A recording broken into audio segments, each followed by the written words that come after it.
second. That's the second report of a really weirdly mutated red-tailed deer in that from that area. Whitetail. I mean, no. I mean red deer, the whitetail. As opposed to the other thing we got going on, at least in the Arkansas River Valley, is that the red-tailed deer have interbred with the mule deer. Huh. To the point that I have not seen a deer that I've not seen a roadkill. Yeah, you know about the redneck roadkill clubs. I mean, well, it's not a club. Actually, it's just our clan, right? You know, it's like if you see if somebody hits a deer or somebody sees a hit deer and they hadn't got time to fool with it, you know, you're on the fresh roadkill telephone chain. Oh, really? Yeah. And so as a consequence, in an average, I mean, even if nobody's hunting in my family, in an average year, because I'm a good hand at it, I usually help butcher about a dozen deer. You know, for various reasons. And I can't remember the last time I saw one that I'd say that it was a pure whitetail. In other words, like they're bigger. The deer. I mean, it's clearly making the deer meatier. You know what I'm saying? Like the average buck size in the River Valley is probably almost, I'd say 30% what it was when I was a kid. And my family was all, deer hunting was a religion. I mean, literally a religion in my family. Yeah. And so I've hunted, you know, I've participated in deer hunting since about the age of 12. So that's 30, see, I'm 60, so 40 something years. And the size of bucks down there is at least, it's 25 to 30% bigger than when I was a kid. You know, the weights we're getting out of them. And they've got that. And there's not much corn around there that they could be eating? Well, there's a lot of, I mean, there's actually a lot of, there's a massive amount of grain production along the river.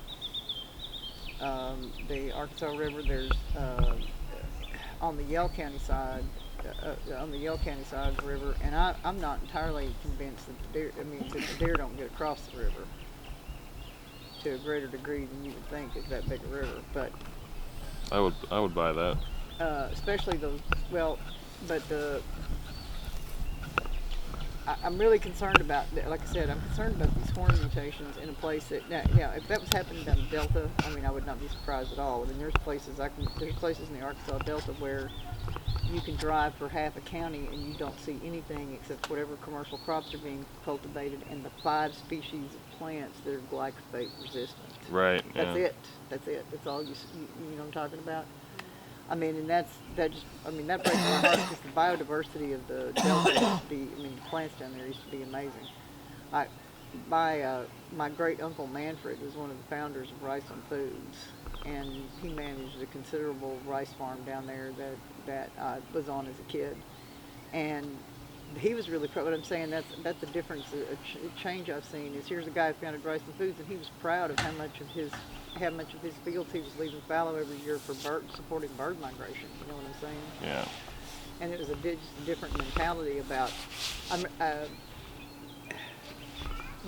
My father worked for the precursor to Tyson Foods, and one of the things that he was involved in was creating the mechanisms for financing the construction of confined chicken production, you know, chicken houses.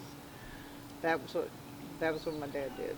And before, when he got near, you know, after my grandmother retired and he got older, I heard because she was involved in it too, she was a fiduciary agent. They talked about how horrified they were by what had happened they saw it as a means of generating some more income for responsible landowners. And I remember my grandmother saying, I never imagined that people who owned their own land would do that to it. Meaning that what they were doing was they were doing confined chicken operations, dumping the chicken waste right on the land to the point that nothing but 1 or 2 species of plants would grow, and then trying to raise cattle on that, and completely destroying their land. In other words, when they had conceived of this, they were thinking that this would be a means of capitalization, so a person could put one house on a farm. Right, and exactly. It would be a part of an integrated management process of, because they also, what they did fight tooth and nail is and that's, oh, I'm so sorry.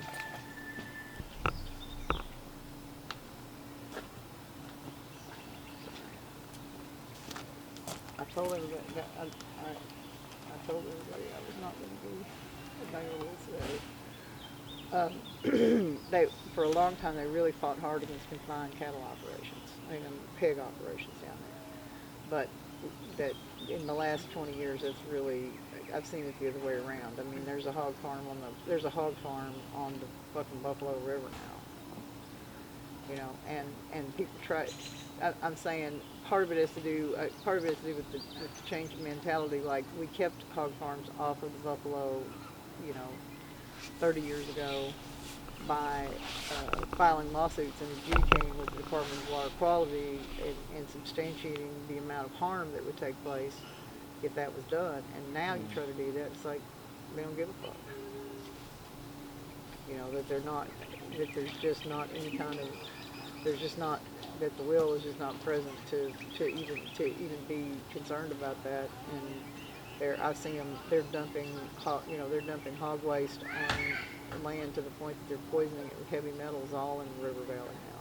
You know, just like, and these are places where I see that the consequences of the commercial agricultural complex that we're inflicting, which is why I want to try to figure out how to make food oil out of sumpweed seed. That there's got to be the people who lived here. You know, maize itself was an invasive technology. It was an invasive and controversial technology. I mean, I know that's weird and hard for people to figure out, but it was. I mean, it was. You know, I talk about how they wouldn't even eat corn or grow corn as long as the Mississippians were around, and even then they were very slow and reluctant to incorporate it into their diets, and none of them ever reached the level of dependency on corn that the Cahokians had. You know, that they integrated it more as a part of their complex, and that you've heard the term three sisters. Actually, it's very interesting from the research I've done and what I've seen other people have done. They actually had three sisters before they had maize. They had another complex. In other words, there was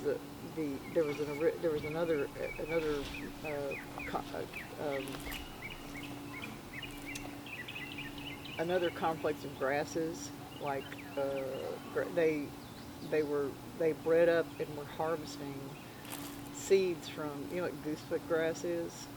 I think we've talked about this. Yeah, that they bred the seeds up on goosefoot grass, and that was one of their principal grain crops around. Was that a chenopodium, like an amaranth relative? No, I don't think so. Well, they also had I think that of the original three sisters that came up from Mexico, Chenopodium album was probably the principal one, and that's the one I've seen. There's very few things that the people around here carved in petroglyphs, and a Chenopodium album leaf and fiddlehead ferns are the only two plants I can think of that I've really seen identifiable. And a peyote button. There's a right smart 1,200-year-old peyote button carved in a cave on Karen Crow Mountain in Polk County, Arkansas, right off Interstate 40. Wow. What's even cooler about it is when you go up on the ledge. That's one of my discoveries, by the way. When you go up on the ledge to this cave, there's actually a straight up rock that looks like an arrow. In other words, it's like the rock around it is dark black, and there's this weird mineral yellow streak that looks just like an arrow that's pointing right to this crack that you go in there and it's a cave. And that was the Arkansas River Valley was on the peyote. The peoples were trading peyote and tobacco. That they made these like fermented tobacco tie sticks that they would put in frames and carry on their back, and they would carry it from the east into the Arkansas River Valley, and that's where they would start meeting up with the people who would bring peyote from the west.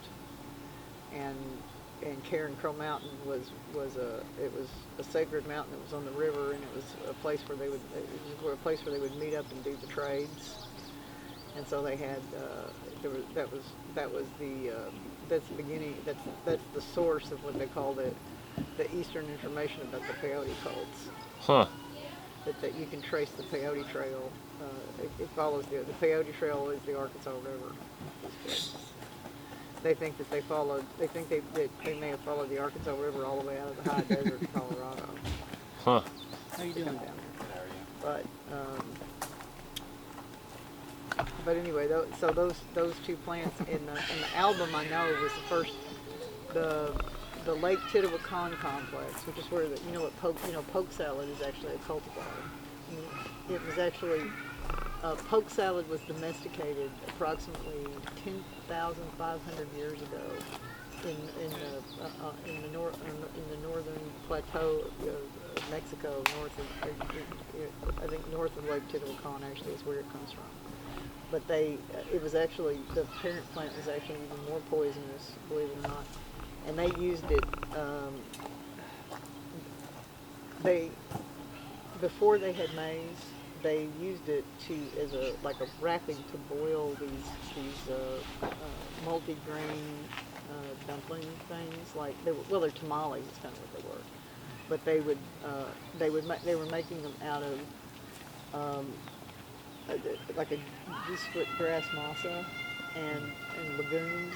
There's several varieties of plants around here that produce a bean type plant and brassicas, and they would mash that all up and wrap them in poke leaves and cook them in wood ash water. And they were still making they were still making a variant of it. They were called broadswords. Basically, it's a tamale. It's made with all this stuff. And I'm not sure they ate the green. They ate the greens, the little green shoots, just like they did the giant goldenrod. They actually ate the leaves of the goldenrod as a green, and then they took the central stalks and roasted them like a vegetable sometimes. And when I first, the fact that these plants, the poke salad and can I talk about beans for a minute? Are y'all interested in beans at all? This is just I'm sorry. I'm a writer, and this is fascinating shit. All the beans in the world actually come. If you do a circle around Lima, Peru, like a big oval like this, every single species of all the true bean species in the world, all 6 of them originate from there. But what's even more interesting was up until probably about Egyptian Old Kingdom times, there were 26 species that were related to the beans that were growing in that area. And then something happened. And my suspicion is that it was some sort of significant environmental destabilization that occurred. Some other bad shit was happening some other places at the same time. So it might have had an oceanic meteor fall that screwed things up for a minute. Look, what happened was they were happily hunter-gathering all 26 species of these beans all around Lima, and then all of a sudden, 20 of those species just disappeared, in a botanical moment.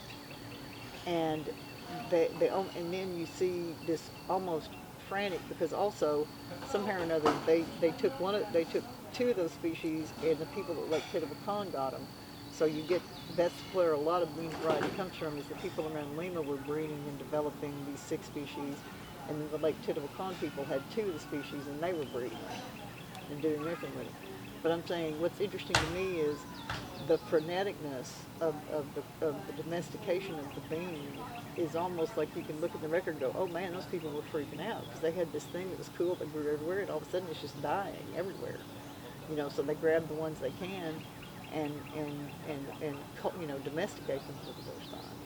That whatever this plant was, it grew so well in the environment that domesticating it was not necessarily a high priority until there was some sort of environmental catastrophe that started killing them all off. That's another. That Indo-European agriculture has no true beans. You know what the definition? You know what the difference between a bean and a pea has to do with the moisture content and the sugar content of the fruit, of the legume. And there's a certain critical point. Beans are lower in moisture and lower in sugar than peas. And there's some you get in the middle that you go kind of like adzukis, for an example. Some people classify adzukis as beans, but chemically adzukis are actually peas. They're real close to that wet. They're real close to the moisture content of a true bean, but they have a little bit more sugar than a true bean. But anyway, the fact that these people had some sort of cultural system and some sort of technology, in other words, like it's like looking back in time and seeing them frantically, this whole cultural movement of trying to frantically preserve these plants. And they were so far, you know, the Incas built, have you heard about the Inca experimental station that was built in 1200 in the Andes? In a facility that is approximately a quarter mile in size. The Andeans in approximately 1200, I think it was like 1210 when it opened or something, they created a facility that mimicked over 10,000 feet of elevation. And they did it by building, I mean, they took this whole hillside, and it must have been a massive project. They contained it all with rock, and then they built these sunken kivas into the rock, so that on each plateau they were actually mimicking different levels. Because the Inca, you know, the Inca developed, the Inca conceived of their environment in altitude zones, and they had 5 altitude zones for their agricultural exploitation, and they specifically, scientifically developed quinoa. Was probably the crowning achievement of the Inca. Conquering quinoa, in a word, fully domesticating quinoa and being able to control quinoa production seems to have been key to the powers of the Incan emperor. The first and most important sacred duty of the Incan emperor every year was to take a golden shovel and go and dig the soil of the golden shovel and plant the first quinoa. And that was like, you know what I'm saying, that was like his high, I mean, to tell you that's how important that crop was to that culture, but that was his high, you know, that was his high holy duty was to take out, because one of the titles of the Incan emperor, you know how when those muckety-muck societies, you know, the protector of the faith and blah, blah, blah. Well, one of the titles of the Incan emperor was the holder of the golden shovel, and it was specifically the golden shovel that was used to plant quinoa with. But I'm sure, man,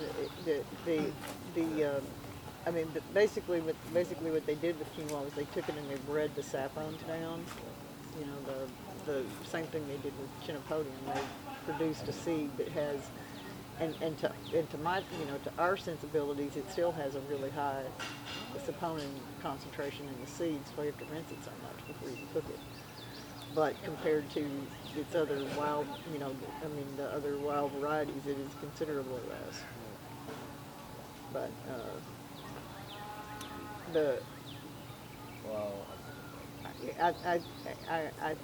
I don't know if it's racism. I don't know if it's an inability to understand. But I cannot get how now the more and more they figure out just how amazing the accomplishments of Incan agriculture were, that people aren't going and going, well, how, you know, trying to look, that they're not trying to use that same lens, you know what I'm saying? I mean, the Incans consciously, rationally, scientifically exploited one of the harshest environments in the world to stably support a significant population for a very long time. You know, and the fact that we can't, you know, the way that we're trying to feed people and do all these things. I was talking about the sumpweed seed project. The people in this part of the world grew a mallow called sumpweed, and they bred it up so the seeds are 6 to 10 times bigger than modern sumpweed, and they extracted a food oil from it. They pressed it, like they took the seeds and pressed it and took the oil. And I've been on this stuff for a while because it fascinates me that they were growing their cooking oil in wet, shitty soil that you can't do anything else with. You know, sumpweed grows in extremely poor soil that can actually have standing water on it most of the growing season. You know, it's what it will tolerate is to grow cooking oil with no pesticides, no herbicide, you know, nothing. You put it out there and let it grow. And I just got my hands a few months ago on the nutritional, I found somebody who was doing some research to find out what it was nutritionally comprised of. This mallow seed oil is 40% protein, which explains how the people in Missouri were able to say fuck you about their politics against Cahokia and corn. That explains how they had the nutritional luxury to say fuck Cahokia and corn, because they were supplementing their food with protein every time they used the cooking oil. You know. So what was the deal between them and the Cahokia? Well, the Cahokia corn was an intrusive technology here. Corn was, Cahokia, which was the biggest city in North America, was the northernmost colonial outpost of the Lake Titiwatton agricultural complex. And they brought maize with them, but they also brought a calendar and they brought human sacrifice prior to the Cahokia experience in Chaco Bonita too out west. The only human sacrifice that appears to have been practiced in North America occasionally was, political war stuff, not very much. But they did the Morning Star sacrifice. The Morning Star sacrifice, they probably brought with them when they came from Beringia, from Asia, because the Morning Star sacrifice is distributed. You ever seen that picture of the moon and a star together? The cute little crescent moon and the star? Well, in most parts of the world, that moon and star rising together is a trigger to sacrifice somebody. It's called the Morning Star ritual. And it's done when the moon and Venus are conjunct every 4 years. And that sacrifice ritual is found all through Polynesia. It's found all the way through Polynesia. It's found all the way through Africa. It's all over the world. That's why they think that. And that was the only form of human sacrifice that was routinely practiced in North America prior to Cahokia and the people coming up from Mexico with the blood sacrifice for the corn. And at the height of the Cahokia experiment, the priests at Cahokia once sacrificed 52 people at once, which also, that sacrifice kind of marks the ungluing of their society too. But it got to the point where the elite had to build a palisade wall to live behind because the commoners were apparently so pissed off about the sacrifice they were sneaking into their quarters and slitting their throats at night. I always say that was the Creek. That's a Creek thing. The Cherokee said, "You guys are fucked up. We're out of here." The Creek said, "No, we ain't leaving until we get our blood." And they were the ones sneaking over the wall, cutting people's throats. This is true. This is where the Creek and the Cherokee came from wherever they came from originally. They lived in Cahokia for some time and eventually left Cahokia and came into the southeast. But I know people think about corn and they associate corn with Native American culture and don't realize that for most of the history of North American agriculture, there was none. In other words, maize was only brought up here probably. Don't touch it. I think some of the oldest in this part of the world. I think the oldest maize I've seen is maybe 1,200 years old, and it's this little bitty kind of. It's not even a food maize. It was a kind of a corn that they grew that they used for tanning hides. They harvested the corn when it was little and tiny and green, and the green kernels and the cobs were used to tan small animal hides. There was some kind of chemical in it. But that was but then when Cahokia got control of the Mississippian trade route up here, even people who had been nascently growing a little corn quit. It was like there was some kind of price that went with that corn that was cultural still, that we don't fully understand. And it may have been the human sacrifice cycle, whatever it was. But the oral traditions of the Cherokee and the Creek, these things I'm telling you, that's where they came from. They said, yeah, we lived in Cahokia, the priests, they were fucked up, they were doing this, they were doing that, we got sick of it, we just left. So the Cahokia, so some of the people came up from what's now Mexico to be, but then there are also other people from other places who are all living together. Right, for an example, right, the Cahokia, what happened is that I would say the most meaningful way to say it is that a cultural colonizing group moved up this trade complex. Because if you look at the roads, I just finished reading this article about the analysis. There's a whole system of friggin' roads. It comes straight up from Mexico City. It just goes up to Four Corners and Chaco Bonita and that whole area there. And the Santa Fe Trail. The Santa Fe Trail was originally probably crafted by the people of that agricultural complex in Mexico, moving up into the central United States. And interestingly, all those cultures fell about the same time, but for entirely different reasons. You understand that the Mississippian experiment, the Lake Titiwaucon colonial experience in North America ended about 1250, approximately. It ended in Chaco Bonita about the same time, but it was what happened in Chaco Bonita was there was a massive localized regional drought that just people were starving. They were practicing cannibalism, and the whole thing came down. In Cahokia, they had had a decreasing population due to disagreements and civil unrest, and then the final blow to their system was waves of diseases that were introduced by the Vikings. And the Vikings, I mean, this isn't BS. There's Dan Moore, there's a guy who's a pathologist, he's documented.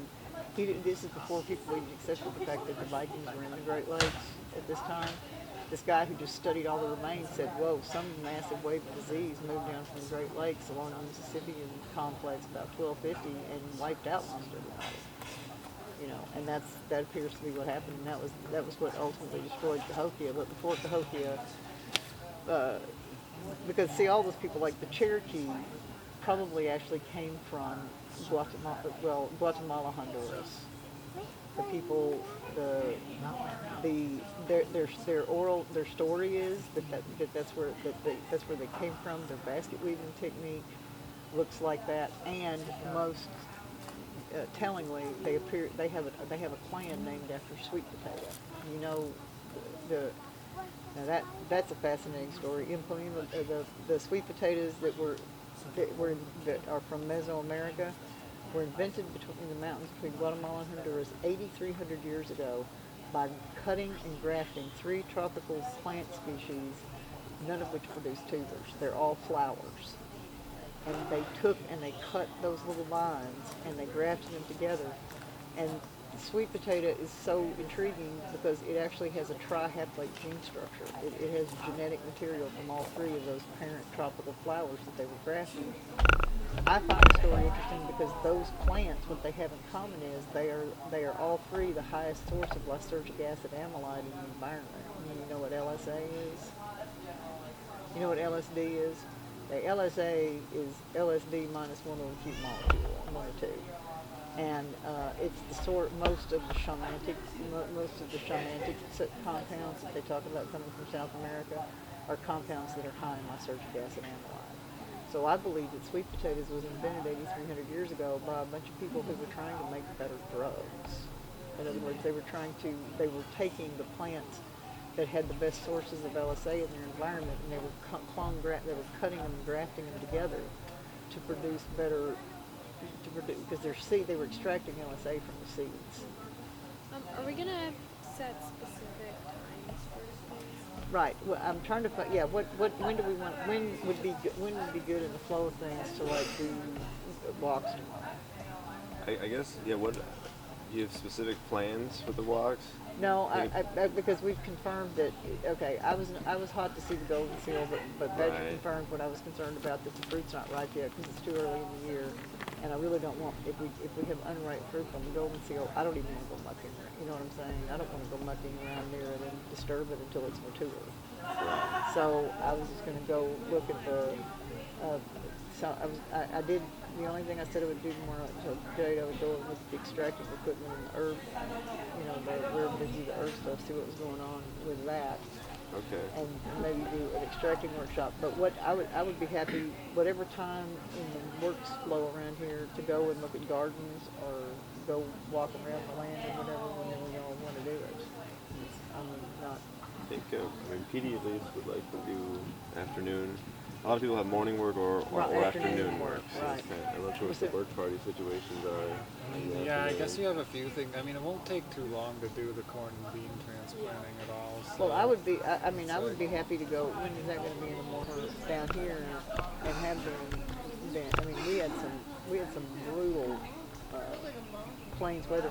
You know that the Gulf Stream is slowed down. And what's interesting is that the current speed of the Gulf Stream matches a period 150 years ago. I mean, you're hearing those stories, the blizzards where, cows froze to death in 5 states. New York was dumped under 12 feet of snow. The Gulf Stream was at the same speed then in the Miami Channel that it is now, apparently.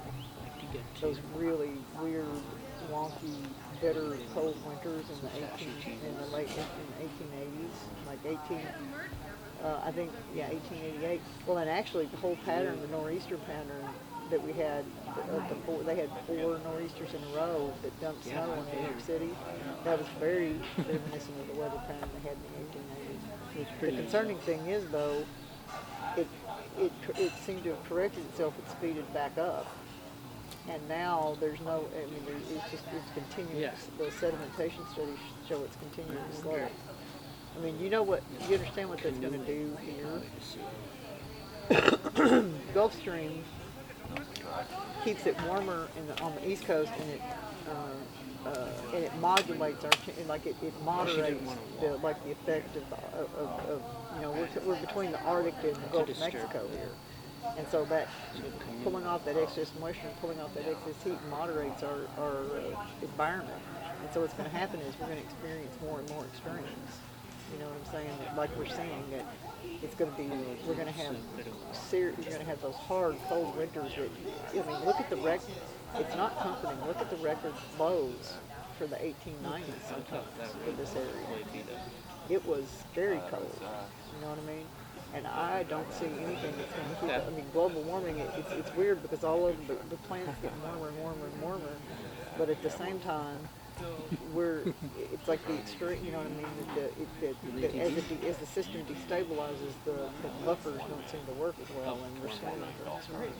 So where is it you said that you are that's colder than here? Columbia, Missouri. I'm about, it's just a couple of hours north of here. You haven't been through there. Yeah, but what it is, though, is, see, y'all are still in the Ozarks, and when you get to Columbia, you're actually, I mean, it's the first place where your ass is hanging out on the wrong side of the Missouri on the Great Plains. You know, you don't have any of that raving bluff or any of that stuff to block the prairie, the great prairie winds. And it's just, Yeah, I've noticed I've gone up like in the spring, like up, all the way through northern Missouri, and like it seemed like, there's warmer pocket here, as far as how the trees were leafed out, like an hour and a half north of here, it like got, a week or two behind. Right. Then Jeff City was actually like ahead again, like not quite as early as here, but it was like that little, then it's like, then north of Jeff City was like right, well, see, you read again. it exactly, because what Jeff City has, see, Jeff City is below the river. Yeah. And that keeps it in a warmer environment. And when you get on the other side of Jeff City, up by Columbia, you get into the really cold prairie stuff. Yeah, the Ozark Plateau. Actually, my partner Bob owns a piece of land on a bluff on the west side of the Missouri River. That when you step off this property line, you actually step off the Ozark Shield. Huh. It was really wild. When I met him, I owned a piece of land that was just south of White Oak Mountain in Conway County, Arkansas, which is considered to be the southernmost point of Ozark. And then I hooked up with him, and I moved to his place, and his land is literally the northeastern, which is kind of weird. I had a fruit orchard, so it was a big shift because I lived there. I had a fruit orchard and all kinds of stuff down there, and then I moved up here, and it was like there ain't no tree I hate enough that I want to torture on this bluff. It's interesting you talked about like the lakes doing something with the fungal environment, because I've noticed like compared to other places in this county, sometimes I just see more like it seems like on trees and plants like right here, and I mean, I wondered like, what like. Yeah, why is excessive it hydration, coming from increasing the the lake? amount of moisture, So- increasing the amount of moisture in the environment has consequences, just like everything, and people just don't think about it. Yeah. But it's a major mechanism for the spread of these funguses. I mean, that's what's really doing us in. I mean, as far as and I've actually clocked. One of the things that I did in college was I actually interviewed really old women who spoke Cherokee and English, anthropological interviews. And one of the things I stumbled across in the interviews were this whole collection of tales that they were carrying around about the trees dying. Like, you know what I'm saying? Like the waves of tree death. That I'm 60, I was in my 20s when I was doing this, and a lot of the women I was talking to were in their 80s. So that would have been, we're talking about women who were born in the 1880s, 1890s, and what they saw or heard about in their lifetime. And it appears that following this period of the terrible winters and the cold, there had been a little bit before, but in the Midwest, that seems to have been the first, like 1890s is when I start hearing stories. The hickory die-offs apparently were first seen in the East in the they started in the Tennessee, I got reports of them in the 1890s in the Tennessee Valley, the hickory deaths, and then they were here, the hickory die-off here happened around the time, right before World War I, is what I'm hearing, that in the Ozarks, that's when the fungus showed up, and that's when all the hickory trees started disappearing. Because you know the Native Americans around here made nut milk. I've actually seen in another part of the state, I've actually seen a stone apparatus that they chemically analyzed what was done with it. That's what they were doing, is they were extracting, they were pressing nut pulp. They also made I mean, they used all the parts of it. I mean, they made like flour, different kinds of pastes out of the nuts, but they also clearly made a milk that they extracted. And I think further, they actually appeared. I've seen some things some plant residue and some other stuff that makes me think that they were actually curdling the nut. As they were making nut milk, they were also making nut milk cheese. Huh. In of all things, deer skins. I mean, deer stones. Like, that's what they were using as their containers for their fermentation. But there's too many words about October around here in this part of the world. They called it nut moon, and usually their name for a moon had to do with the principal resource or environmental occurrence during that period of time. And that was a big time when they burned, because they burned the forest floor because it made it easier to collect fallen nuts. But it was obviously a huge communal enterprise, and that was also apparently the time that it wasn't just all the nuts that we think of about the hickory nuts and the pecans and all those kind of things. It was also the acorns. Do you know much about the Ozark chinkapin trees and historically how common they were? Oh, yes, I do. As a matter of fact, I actually own a piece of property that's called Chinkapin Ridge, and there ain't a fucking chinkapin on it, and there ain't been a chinkapin. The chinkapins disappeared about the same time that the hickories did. This place. I've talked to old people. It's a piece of property I own in Van Buren County, Arkansas, and the oldest member of the Kirkendall clan, who were the first white people I could tell that were there, they said that whole ridge was covered in chinkapin oak. And there's a couple of other places in that. This would be in Searcy and Searcy, Van Buren County, which are like one county south. Basically, we're talking about like one county south of here, all right, in Arkansas. I think Searcy County, because it's a little west of you guys, so it's like, the distance is this way, but it's not that far north to south from you guys. And Ma Kirkendall told me that the chinkapins were all gone from that ridge. That she remembers that was also one of the places that was real high up, and that was one of the places that the chinkapins stayed, like, to the light. There were some places, like, I've actually found some stands of even chestnuts. Like, I know of a place I've seen some places in Arkansas where the chestnuts never really died out. You know what I'm talking about? That what they're doing is they'll get just old enough to make a seed crop. You know what I mean? Like, they'll live. But what I'm also seeing is they're getting older. Like, but I mean, it's still sad. I mean, they're still diseased and they're still small and they're still not ripe.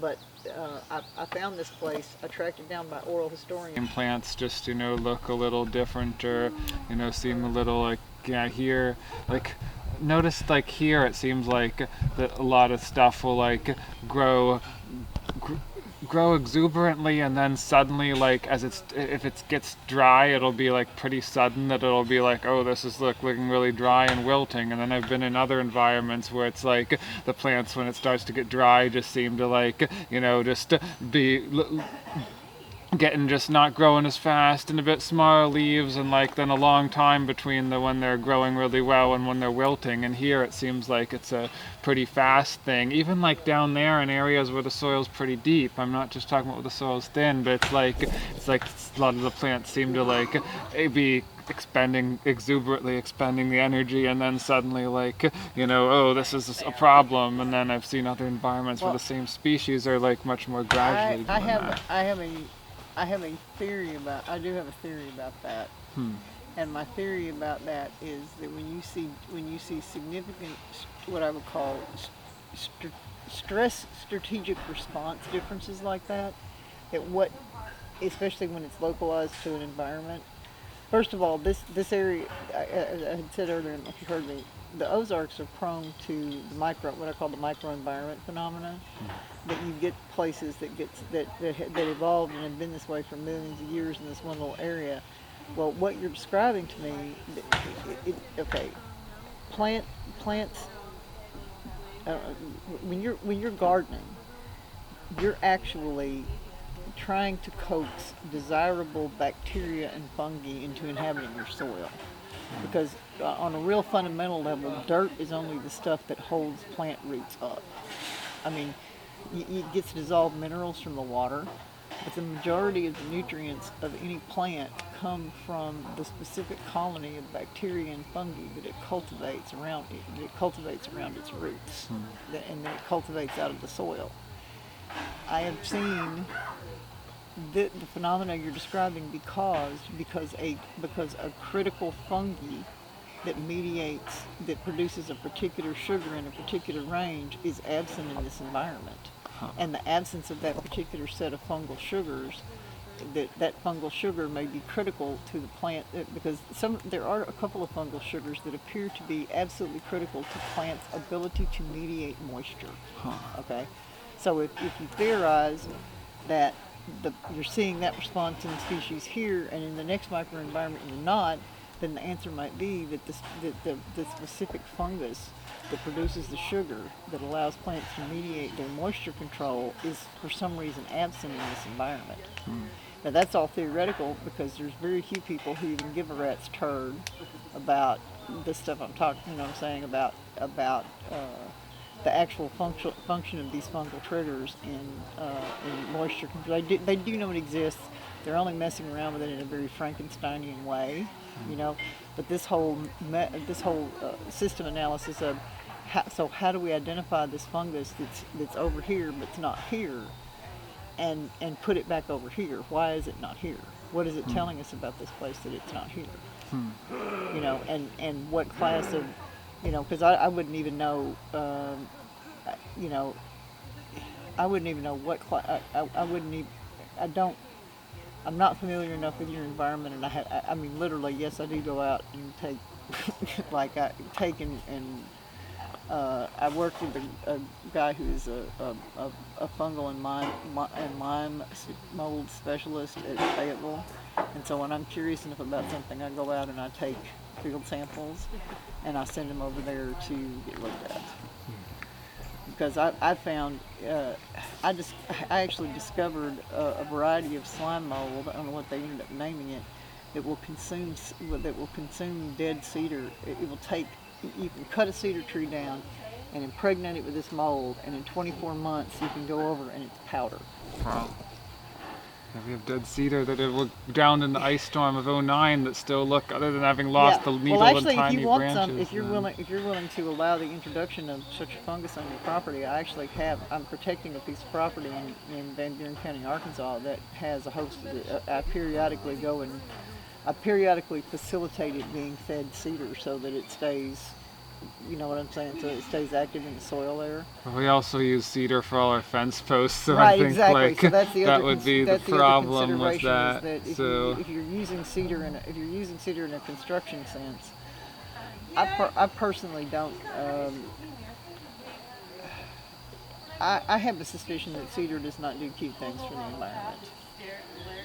In other words, like in the woods where you find a lot of cedars growing, cedars seem to contribute to a reduction in biodiversity rather than like if you go out around a cedar tree and some other species of trees in the woods, and you just like draw a circle and you just count the number of different species of plants that will grow around a cedar tree in this environment. It seems like, and you know and again, I think it's because cedars secrete things that retard some of the funguses and bacteria that are necessary for the undercanopy in their support. Because it's not supposed, they're not, the variety of cedars around here are, you know, essentially an invasive. I've seen some spots like Hercules Glades Wilderness area west here where it's like seeing like a cedar, like an open area, like, I mean, I'm not sure about the difference in the biodiversity. I haven't like counted all the different things. It was just the difference in the lushness, and like saw like, you know, an area where it was just like very short glade plants, and then there's like these scattered cedars, but they weren't like a dense canopy. There was just like, you know, a few Right. here, a few there, and each one had like a lot of different stuff underneath it, you know, growing up. And so maybe if they're just scattered, it's different Right. than if they're If they're well, and if they're scattered in a savanna environment, it's different than if they're growing in a wooded environment or a forested environment when they're competing with other trees and suppressing other canopy. I don't know that. I've always. So much of we've lost so much information about this environment by the loss of the languages of the native speakers here. You know, like just this, like the thing with the Cherokee in the woods, and I remember 40 years ago asking people, and it was like, oh yeah, I used to remember the words that, but nobody talks about that anymore. You know, in other words, just this constant acknowledgement of this loss of knowledge about our environment, and I am certain that I know that I remember hearing as much about companion trees as that, way more about companion tree. In other words, like, we mostly dealt with wooded environments. That was what we had, but that everybody knows that certain trees didn't like certain other trees, and that you couldn't, you know, no matter how much you wanted that tree, you couldn't plant them kind of trees over there because these other trees were already there and they wouldn't like it. And these are people who were, I mean, my family bought a bunch of land that was one of the early pine replants, just so that they could cut it down and replant, try to rehabilitate the land, because to them, I mean, it was poisoned. The way that they did those, 70, 80 years ago when they did those original pine plants, they planted them so close that by the time I was a child, there were areas that were nothing but piles of pine needles 2 feet deep. You know, there were incredible fire risk in the environment. There was just everything about that, you know, was a wrong idea. And I'm saying that's the kind of thing the family did. They bought a farm that had 10 acres done like that so that they could take those trees down and try to rehabilitate the land. And now, I mean, and they replanted oaks on it. You know, but the oaks are not doing as well as they should be because that land was significantly damaged by 70 years of basically over plantation and short-leaf pine on it.